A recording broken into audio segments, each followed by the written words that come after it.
ओम खड्गं चक्र गदे सुचाप परिघां शूलं भुशुण्डिं शिरा शंखं सन्ददधिं करैस्त्रिनयनां सर्वाङ्गभूषावृतां नीलास्मद्युतिमासपाददशकां सेवे महाकालिकां यामस्तौ स्वपिते हरौ कमलजो हन्तुं मधुं कैटभं। नमस्कार, स्वागत है आपका हमारे इस खास कार्यक्रम में, खास चैनल में आचार्य वाणी के माध्यम से हम लगातार आपके साथ जुड़े रहते हैं। समय समय पर बहुत सारे वीडियोस डालते रहते हैं और आज का वीडियो जो है विशेष तौर पर हम बताने जा रहे हैं तुला राशि वालों के लिए फरवरी का मध्यकाल किस प्रकार का योग बना रहा है। तुला राशि शुक्र प्रधान राशि है, ग्रह परिवर्तन की तरफ जाते हैं, शुक्र भी परिवर्तन की तरफ जा रहे हैं फरवरी के मध्यकाल में। बुध अस्त होकर परिवर्तन की तरफ जाएंगे, शनि अस्त हो जाएंगे। ऐसे आपकी राशि के अनुसार से बुद्धि में चल रहे हैं शनि महाराज, आपके लिए बहुत शुभ योग बना रहे हैं। बहुत 30 साल बाद ऐसा योग बन के आ रहा है जिस प्रकार से, लेकिन अस्त हो जाएंगे तो क्या करेंगे वो आपको अच्छे से समझ लेना चाहिए। वैसे तो अलग से हमने वीडियो बनाई है। तो ऐसे में इस फरवरी के मध्यकाल में सूर्य भी परिवर्तन की तरफ जा रहे हैं, जो कुंभ राशि में जाने वाले हैं। कई प्रकार से परिवर्तन, बुद्धि में कई प्रकार के खेल होने वाले हैं। देखिए, बुद्धि ना समस्त कार्यों का निदान निकालती है, और जब बुद्धि का स्वामी अस्त हो जाए, सूर्य वहां जाकर पिता जो है पुत्र के घर में चले जाके वहां पर बैठने वाले हैं, तो ऐसे में क्या रहेगा, ग्रहों पे बुद्धि का ध्यान रखने की जरूरत है। हल्की सी बुद्धि गलत तरफ चली ना, सब कार्यों को में विघ्न उपस्थित करने के योग बना देंगे। तो ऐसे में ध्यान रखने की जरूरत है। ये एक महीना विशेष तौर पर शनि का जो विशेष तौर पर सूर्य के साथ योग बन रहा है, वैसे तो अच्छा नहीं है। आपकी राशि के अनुसार से ध्यान रखते हुए कार्य करने की जरूरत है। पूरे विश्व में इस वक्त अशांति का योग बना हुआ है, और ऐसे में शनि और सूर्य की युति जो होने जा रही है, ये विशेष तौर पर कई प्रकार से कष्ट देने के योग बना सकती है, और ये समझते हुए कार्य करने की ज़रूरत है। आपको भी थोड़ा सा ध्यान रखने की ज़रूरत है। ऐसे में देखिए, भगवान जब कुछ ना कुछ ग्रह योग बनाते हैं तो उसके साथ साथ कुछ ना कुछ रास्ता भी बना देते हैं। ऐसा समझे, भगवान ने हनुमान जी को भेजा, रावण के यहाँ कोई साथी नहीं था, संगी नहीं था। ऐसे में विभीषण पहले से बिठा रखा था, त्रिजटा वहाँ पहले से बिठा रखी थी। तो भगवान हर प्रकार के कहीं ना कहीं इस प्रकार प्रकृति में कहीं ना कहीं रास्ता है, और जो कर्म प्रधान है ना, जो वो कहीं ना कहीं रास्ता निकाल ही लेते हैं। तो इस बात ध्यान रखें। देखिए, सुंदर तरीके से ग्रह योग चल रहे हैं, वो हम आपको बता रहे हैं रहस्य कि क्या रास्ता है कष्टों को दूर करने के लिए, कैसे इन ग्रहों का परिवर्तन आपके लिए आप शुभ कर सकते हैं। आरंभ करते हैं 10 फरवरी से। 10 फरवरी का दिन जो विशेष तौर पर है, प्रतिपदा है, माघ मास की प्रतिपदा है, शनिवार का अवसर है, और बड़ा सुंदर योग बन रहा है ग्रहों के साथ साथ।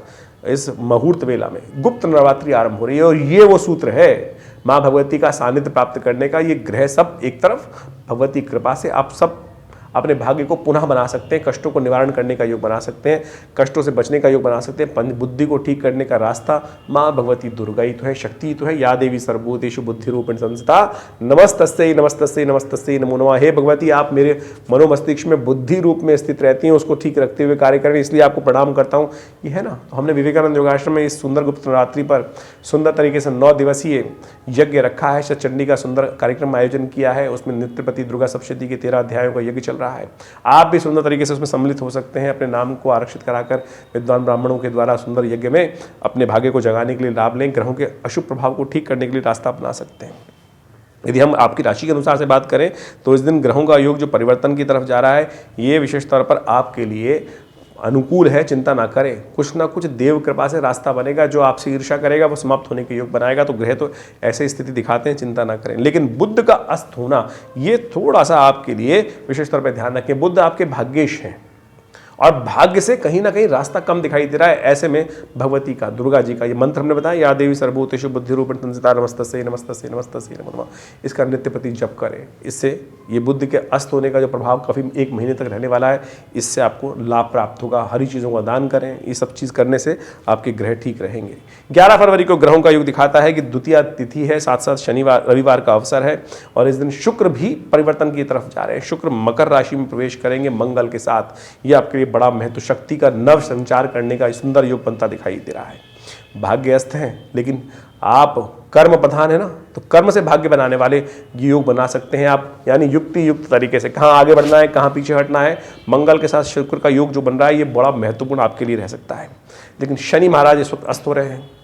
बुद्धि में बैठकर बुद्धि के मालिक, संतान के लिए विशेष तौर पर बुद्धि, विद्या सब ध्यान रखने पड़ेगी। जो बच्चे एग्जाम दे रहे हैं, ऐसे में ध्यान रखिएगा, बुद्धि कहीं ना कहीं गलत तरफ चल सकती है। मंगल और शुक्र का योग भी चल रहा है, बन गया है। तो ऐसे में माता पिता को ध्यान रखना है कि बच्चे थोड़ी बदमाशी में ना लग जाएं, मन पढ़ाई से हटकर कहीं और ना लग जाए। तुला राशि वाले जिन बच्चों का विशेष तौर पर एग्जाम के समय में ऐसे में ध्यान रखने की जरूरत है बहुत तरीके से। नित्यपति उनके लिए जप करें, या देवी सर्वभूति शुभ्रांति रूपेण संसिता नमस्तस्यै नमस्तस्यै नमस्तस्यै नमो नमः। यही प्रार्थना करनी, माँ भगवती आप भ्रांति के रूप में ही तो है, जो गलत बुद्धि मेरे अंदर आ जाती है, वो भ्रांति जो होती है वो भी आप ही के द्वारा उत्पन्न होती है, तो आप उसको ठीक करें ऐसी भ्रांति को। तो इसलिए इस रूप में उनका जब बच्चों के लिए अवश्य करने का प्रयास करें। ध्यान रखिएगा, ये हमने आपको बताने का प्रयास किया है। उपाय के तौर पर कोशिश करें भगवान सूर्य की आराधना करें, क्योंकि सूर्य ही तो शनि को अस्त करने जा रहे हैं वहाँ पंचम में बैठकर। तो ऐसे में कोशिश करें भगवान सूर्य को सुबह सुबह आप जिनके स्वामी, जिनके विशेष तौर पर राशि में जो इस राशि के स्वामी हैं विशेष तौर पर तुला राशि वाले, वो लोग जातक जितने भी हैं वो अवश्य भगवान सूर्य को अर्घ दीजिए, कल्याण के योग बनेंगे। 12 फरवरी को यदि हम बात करें तो उस दिन तृतीया तिथि है, सोमवार का अवसर है और ग्रहों का परिवर्तन का योग बन रहा है। ये परिवर्तन थोड़ा सा आपके लिए भारी रहेगा भाई, स्वास्थ्य का ध्यान रखते हुए कार्य करना है। तुला राशि वालों विशेष तौर पे समझ लीजिएगा 12, 13 और 14 तारीख के 12, 13 का विशेष तौर पे ध्यान रखिएगा। चंद्रमा छठे भाव में चले जाएंगे और यहाँ स्वास्थ्य का ध्यान रखते हुए कार्य करने की, सेहत परिवर्तन की तरफ, समय परिवर्तन की तरफ जा रहा है। सर्दियाँ खत्म हो रही हैं, आगे थोड़ा सा कभी गर्म कभी ठंडा, ऐसे में सर्दी लग गई ना, जाती हुई सर्दी फिर बहुत दिन तक कष्ट दे सकती है, ध्यान रखते हुए कार्य करें। तिल चतुर्थी इस दिन पड़ रही है। हमने आपको कार्यक्रम के आरंभ में कहा कि भगवान सब चीज़ को ठीक करने के लिए समस्त कुछ न कुछ रास्ता रहस्य संस्कृति में देते रहते हैं। तिल चतुर्थी कहा जाता है तिल का भक्षण, भोग लगाएं भगवान को, फिर तिल का भक्षण करें। यदि आप आने वाले 15-20 दिन तिल का नित्यपति सेवन कर लें तो आपकी इम्यून बूस्ट हो जाएगा और फिर बहुत सारी आदि व्याधि, चाहे वो कैसी भी समस्याएं हैं, उनको ठीक करने के लिए तिल चमत्कार उपस्थित कर सकता है। भगवान को भोग लगाएं, फिर तिल का भक्षण करें। गौरी तृतीया है इस दिन, कोशिश करें भगवती दुर्गा की विशेष तौर पे आराधना करें, उनको भी तिल का भोग लगाकर तिल के द्वारा उनका अभिषेक करके आप नित्यपति की कार्य करने का प्रयास कीजिए, शुभ होगा आपके लिए। 13 तारीख को ग्रहों का योग बहुत ही अद्भुत बना हुआ है। उस दिन चतुर्थी है, मंगलवार का अवसर है। चतुर्थी मंगल अपने आप में ही बड़ा सुंदर है, अंगारक चतुर्थी का योग बनता है। तो ऐसे में मंगल जब कमजोर हो तो बहुत सुंदर तरीके से उसको ठीक करने का योग बना सकता है। मंगल चतुर्थ भाव में इस वक्त चल रहे हैं शुक्र के साथ। कई कर्म आपके ऐसे हो सकते हैं क्योंकि बुद्धि अस्त है, बुद्धि का स्वामी जो है अस्त हो गया है, तो ऐसे में कई बार आग में कूदने का काम कर सकता है व्यक्ति। ऐसे में मंगल के दोषों को ठीक करने के लिए अंगारक चतुर्थी का उपयोग करने का प्रयास कीजिए। हनुमान जी का पाठ, सुंदरकांड का पाठ जिन लोगों के हैं करें या करवाएं, विशेष तौर पर ध्यान रखते हुए कार्य करें, ये हमने आपको बताया। इस दिन भद्रा विद्यमान रहेगी जो सुबह सूर्योदय से लेकर शाम के करीब 6:38 तक रहेगी, तो नए कार्य को आरंभ करने से बचना चाहिए। 13, 14, 15 को विशेष तौर पर नक्षत्रों का योग जो है वो रेवती और अश्विनी नक्षत्रों का योग रहेगा। ये गंडमूल नक्षत्र हैं। इन नक्षत्रों में जन्म लेने वाले बच्चों को विशेष तौर पे मूल शांति अवश्य उनके माता पिता को करानी चाहिए, और यदि नहीं कराई है तो बचपन में नहीं कराई है और ग्रह योग लाभ देने की स्थिति नहीं बना रहे हैं, हमने देखा ऐसा, तो आप अभी भी करा सकते हैं। तो जिस दिन भी यदि जिनका जन्म रेवती या अश्विनी नक्षत्र में हुआ है तो उन दिन से आरंभ करके 27 दिन तक मूल शांति के 27,000 मंत्र का जप करा लीजिए, यज्ञ करा लीजिए, तो उसका दशांश देखिए परिवर्तन का योग बनेगा। जो ग्रह शुभ प्रभाव नहीं दिखा रहे थे बिल्कुल शुभ प्रभाव दिखाएंगे। ये हमने बिल्कुल अकाट्य प्रयोग करके देखा है। आप इसको समझते हुए कार्य करने का प्रयास करेंगे तो सुंदर रहेगा। 14 फरवरी को ग्रह योग दिखाते हैं कि बृहस्पतिवार का अवसर, मेष राशि में चंद्रमा का परिवर्तन होने जा रहा है। ये आपके लिए बड़ा महत्वपूर्ण रहेगा। सुबह सुबह 8:40 पर यह परिवर्तन आपके लिए नव शक्ति का संचार करेगा। बृहस्पति के साथ चंद्रमा का योग, मंगल चंद्रमा शनि की दृष्टि जो बृहस्पति पे पड़ रही थी वो अस्त हो चुकी है। बृहस्पति पूरी तरह से आपके लिए सपोर्ट करने को तैयार हो गए हैं और चंद्रमा के साथ योग बना लिया है। ये बड़ा सुंदर है आपके लिए। इस दिन विशेष तौर पे बसंत पंचमी भी है, श्री पंचमी भी है, तो कोशिश करें पीले रंग के चावलों का दान भोग लगाइए, फिर उनका विशेष तौर पे सेवन भी कर लीजिए। तिलक लगाइए केसर का, ये सुंदर उपाय रहेगा।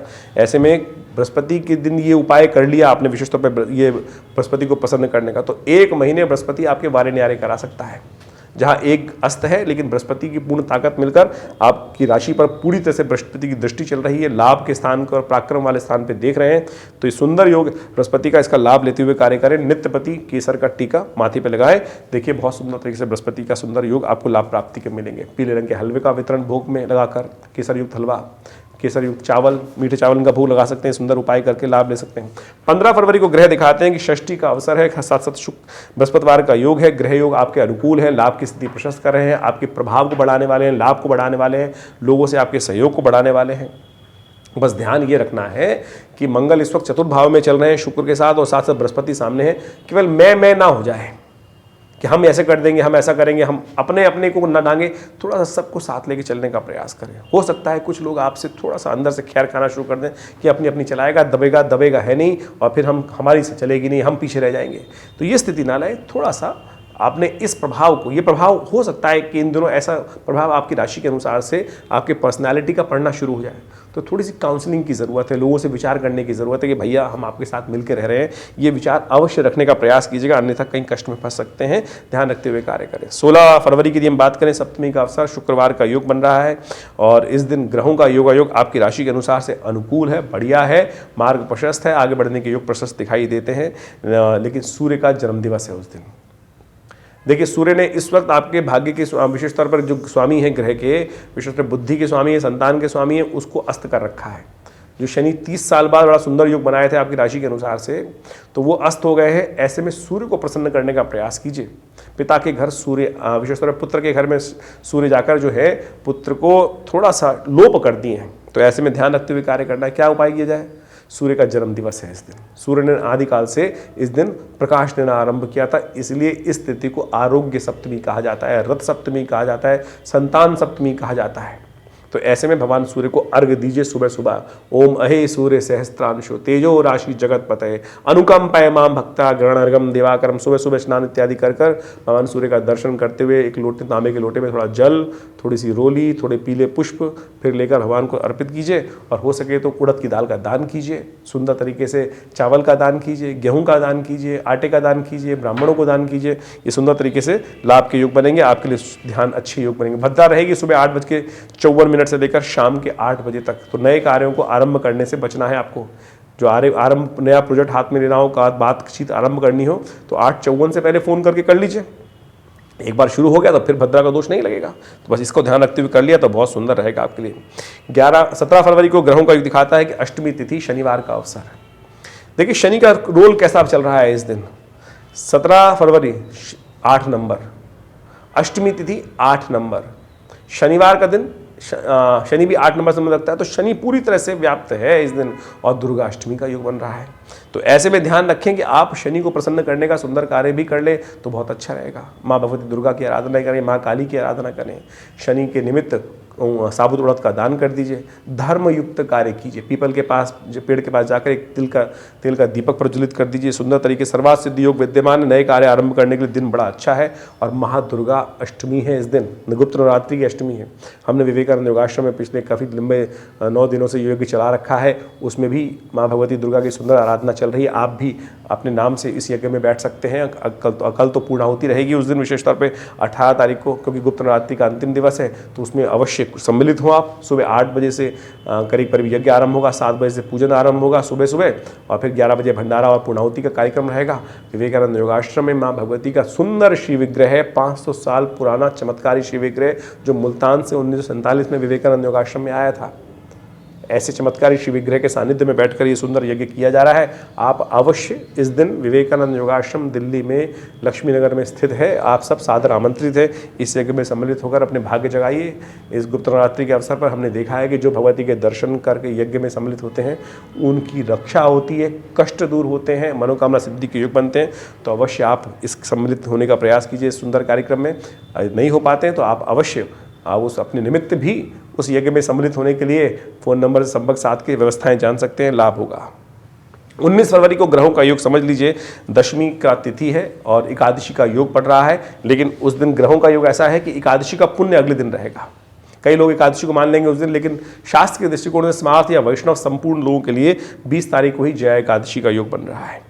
ग्रह योग दिखाते हैं कि उस दिन विशेष तौर पर 19 तारीख को विशेष तौर पर आपकी राशि के अनुसार से समझें तो ग्रह भाग्य से लाभ देने के योग बनाते दिखाई दे रहे हैं। चंद्रमा भाग्य में बैठ गए हैं, सज्जनता मन में उदय होगी, धर्म कार्य में लिप्त रहेंगे, लेकिन कोई नाजायज फायदा उठाने का प्रयास कर सकता है। आपका ध्यान रखिए, क्योंकि बुद्धि जो है इस वक्त शनि अस्त है और साथ साथ चंद्रमा जो बुद्धि के स्वामी जो हैं वो भी कुंभ राशि में प्रवेश कर रहे हैं सूर्य के साथ। तो आपको लगातार उपाय करने की ज़रूरत है, बुद्ध को जगाने की ज़रूरत है। ऐसे में कोशिश ये करें कि बुद्ध के निमित्त हरी चीज़ों, गौ सेवा करें, हरी चीज़ों का दान करें, ये आपके लिए अच्छा उपाय होगा। और लगातार कुछ दिन करने का प्रयास करें। किसी गौशाला में चले जाएँ, रास्ते में जहाँ गाय दिखाई दी जाए, एक पालक की गड्डी खरीद दी, डाल दीजिए। बुद्ध लगातार काफ़ी दिन तक अस्त रहेंगे, तो ये उपाय करके आप बुद्ध को जगा सकते हैं, बुद्धि का भाग्य का साथ ले सकते हैं। ध्यान रखते हुए कार्य कीजिएगा। 20 फरवरी को एकादशी रहेगी और जया एकादशी है, बहुत इंपॉर्टेंट एकादशी है। इस कलिकाल में इस व्रत को अवश्य करना चाहिए। इस दिन भगवान विष्णु का पूजन करना चाहिए, भगवान विष्णु को पंचामृत से स्नान कराना चाहिए, उनके पंचामृत का सेवन करना चाहिए। मंगलवार के अवसर पर ये योग पड़ रहा है और आपकी राशि के अनुसार से धर्म कार्य में लिप्त रहने से आपके लिए सुंदर लाभ के योग बनेंगे, लेकिन खर्चे थोड़े ज़्यादा परेशान कर सकते हैं। अननेसेसरी खर्चों से बचते हुए कार्य करने का आपको प्रयास करना है, नहीं तो बेकार खर्चे आपके जिम्मे लगातार पड़ेंगे। जो खर्चा सामने आ रहा है, ऐसा ना हो कि बेकार के सामान बाजार खरीदने गए, जो चीज़ें ज़रूरत नहीं थी वो भी आपके वो खरीद लाए, तो ऐसे योग बन सकते हैं। घर वाले बाहर वाले आपकी सज्जनता का दुरुपयोग कर सकते हैं, आपको नुकसान पहुंचाने का कार्य कर सकते हैं। आप कहेंगे कुछ नहीं लेकिन समझ रहे हैं, लेकिन फिर भी अन्याय हो रहा है आपके साथ, तो ध्यान रखते हुए कार्य करें। ये ग्रहों का योग बड़ा विचित्र है। हम आपको सिलसिलेवार तरीके से आपकी राशि के अनुसार से बताने का प्रयास करते हैं, लेकिन राशि तो एक बहुत छोटा पहलू है। इसके अलावा भी ज्योतिष का संपूर्ण रूप से ये तो एक भाग मात्र है राशि के अनुसार जानना। तो इन सबको समझिए और लाभ लीजिए, कल्याण होगा। ग्रहों का परिवर्तन किस प्रकार से आपकी राशि में खेल खेल रहा है, इन सबको एनालाइज करने के लिए हम एक छोटे से तरीके से, यानी राशि के हिसाब से आपके समक्ष संपूर्ण रूप से दिन पर दिन क्या ग्रहों का योग रहेगा बताने का प्रयास करते हैं। और आप सबको भी इन चीज़ों को समझते हुए कार्य करने का प्रयास करना चाहिए। देखिए, राशि तो एक पहलू है, लेकिन इसके अलावा भी जन्मपत्री को अच्छे से एनालाइज करने की ज़रूरत होती है कि जन्मपत्री में राशि कौन सी है, लग्न कौन सी है, नवांश में किस प्रकार के ग्रह योग बना रहे हैं। उन सब चीज़ों को यदि सही समझ लिया जाए तो बहुत सुंदर तरीके से आप अपने जीवन में किस प्रकार से समय आपको कहाँ ले जा रहा है वो अच्छे समझ सकते हैं। फिर भी बहुत सारे लोग इस बात पर भ्रांति में रहते हैं कि राशि तो जनरल है। जी हाँ, राशि तो जनरल है, लेकिन फिर भी उसी 12 राशियों में तो पूरा संसार विभाजित है और उन 12 कैटेगरीज में हम बहुत सारी चीज़ों को एनालाइज कर सकते हैं ओवरऑल बड़े ब्रॉडर वे में। माइन्यूट सटल तो जितना ज़्यादा देखने का प्रयास करेंगे वो उतना ज़्यादा गहरे उतरेंगे, तो उतना लाभ तो होगा ही होगा, वो तो एक डेफिनेट बात है। लेकिन सार्वभौमिक रूप से राशि भी बहुत काम करती है। यदि कोई समस्या लगातार चल रही है तो चिंता ना करें, उसके लिए वृहद रूप से ज्योतिष विज्ञान का सहारा लेते हुए कार्य करने का आप प्रयास कर सकते हैं। सुंदर तरीके से हम समय समय पर बहुत सारी गणनाएं आपकी राशि के अनुसार से बताते ही हैं, लेकिन यदि गहन चिंतन कर कर यदि बहुत सुंदर तरीके से जीवन की कोई समस्या है उसका निदान निकल ही नहीं रहा है, तो देव कृपा से, भगवान की उपासना से उन सब चीज़ों का रास्ता निकल जाता है। हमने वृहद रूप से देखा है। यदि समय बहुत बुरी तरह से परेशान कर रहा है, मुकदमे शांति नहीं हो रहे हैं, तो हमने देखा कि ऐसे में माँ भगवती दुर्गा की आराधना के लिए दुर्गा जी की विभिन्न मंत्रों का अनुष्ठान यदि किया जाए उससे परिवर्तन के योग बनते हैं। बगलामुखी जी का अनुष्ठान, महाकाली जी के अनुष्ठान बिल्कुल अप्रत्यक्ष रूप से लाभ देते हैं। बहुत सारे लोग मन में भ्रांति होती है शायद अनुष्ठान पूजा पाठ जो है अरे बिल्कुल परिवर्तन करने का योग बनाते हैं। उपाय है ना, रेमेडियल एस्पेक्ट तो यही है। और मंत्र से वातावरण बनता है और उस वातावरण के द्वारा नेगेटिव चीज़ जो है पॉजिटिव में परिवर्तित होने के सुंदर संकल्प के साथ रास्ता बनता है। तो शास्त्रों में जो विधान बताए गए हैं बड़े बड़े अनुष्ठानों के, वो बिल्कुल सत्य है। और हमारे आश्रम पे तो पिछले कितने सालों से नित्य 8 घंटे करीब यज्ञ होता है और हमने उन सब विधानों को समझा करा। जब शत्रु लगातार परेशान कर रहा हो, रास्ता नहीं बन रहा हो, तो उन प्रयोगों को कर कर, चाहे वो महाकाली के प्रयोग हैं, बगलामुखी जी के प्रयोग हैं, अद्भुत रूप से कष्टों को दूर करने के योग बनाते हैं। देखिए, देर है अंधेर नहीं है, ये सत्य मान लीजिए। शास्त्र के अंदर इस बात को प्रमाणित किया गया है। जीवन में कष्ट किसके नहीं आए, कृष्ण भगवान के, राम के, संपूर्ण रूप से साक्षात शंभु के जीवन में भी कष्ट आए, भगवान विष्णु के जीवन में भी कष्ट आए। यदि उनकी कथाओं को समझे तो कष्ट आना एक वास्तविक तौर पे संसार का क्रम है, आए। लेकिन आप पुरुषार्थ के स्वाद, बुद्धि के स्वाद, साथ साथ माँ भगवती की कृपा से, संसार में पराशक्तियों की कृपा से उन कष्टों को भगा दे, वो आपके कर्म पर निर्भर करता है। विडंबनाएं बहुत हैं, बहुत सारे लोग विडंबनाएं डाल सकते हैं मन में कि नहीं नहीं कुछ नहीं होता है, ये नहीं होता। सब कुछ होता है संसार में, कुछ भी संसार में असत्य नहीं है। कर्म प्रधान विश्व रचना का। तो इसलिए आप सैद्धांतिक तौर पे इन समस्त रहस्यों को समझते हुए कार्य करने का प्रयास करें। हमारा ये विवेकानंद योगाश्रम सदगुरु आचार्य श्री केशव देव जी महाराज के सानिध्य में जो हमने कार्य किए हैं और बहुत सारे विभिन्न शोध कार्य किए हैं। आश्रम पर नित्य 8 घंटे यज्ञ चलता है। बहुत सारी पुस्तकों की रचना, ग्रंथों की रचना आश्रम के द्वारा, हम सबके द्वारा की गई है। आप सब आश्रम में आए। हर रविवार को एक बहुत विशाल यज्ञ, वैसे तो नित्यपति यज्ञ होता ही है, लेकिन रविवार को एक सामूहिक कार्यक्रम हम आश्रम पे करते हैं जो करीब करीब सुबह 7:30-8 बजे से आरंभ होता है और भंडारे के साथ 11 बजे तक चलता है। उसमें यज्ञ, संकीर्तन, उपदेश, रामायण का स्वाध्याय, जो पिछले करीब स्वाध्याय तो करीब 8-10 साल से चल ही रहा है, और बहुत सुंदर तरीके से रामचरितमानस का एक जनमानस के लिए किस प्रकार से उसको हमें जीवन में उतारना चाहिए उसका भी सुंदर कार्य किया जा रहा है। आप आइए विवेकानंद योगाश्रम में। बहुत सुंदर गौशाला का सुंदर हमने की व्यवस्था करी है, भंडारे के सुंदर कार्यक्रम रहते हैं और बहुत सारे कार्य। विवेकानंद हॉस्पिटल बनाया गया है, योग, प्राकृतिक चिकित्सा, आयुर्वेद के संबंध में अद्भुत चिकित्साएं पूरे विश्व को दी जा रही हैं। भारत सरकार के पैनल पे है हॉस्पिटल, दिल्ली गवर्नमेंट के पैनल पे है और बहुत सारे लोग अपनी विभिन्न बीमारियों के लिए भी इस हमारे संस्थान का लाभ ले रहे हैं, चाहे वो कमर दर्द है, चाहे वो हृदय रोग है, चाहे वो लाइफस्टाइल डिसऑर्डर डिसीज़ हैं, डायबिटीज़ हैं।